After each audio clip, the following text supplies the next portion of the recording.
You ask Tiger to solve. This deals with linear equations with one unknown. The final result is y equals -17/9. Let's solve it step by step. Simplify the expression. Group like terms. Simplify the arithmetic. Group all constants on the right side of the equation. Add 17 to both sides. Simplify the arithmetic.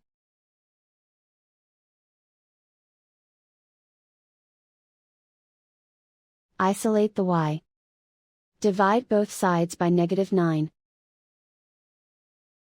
Cancel out the negatives. Simplify the fraction. Move the negative sign from the denominator to the numerator.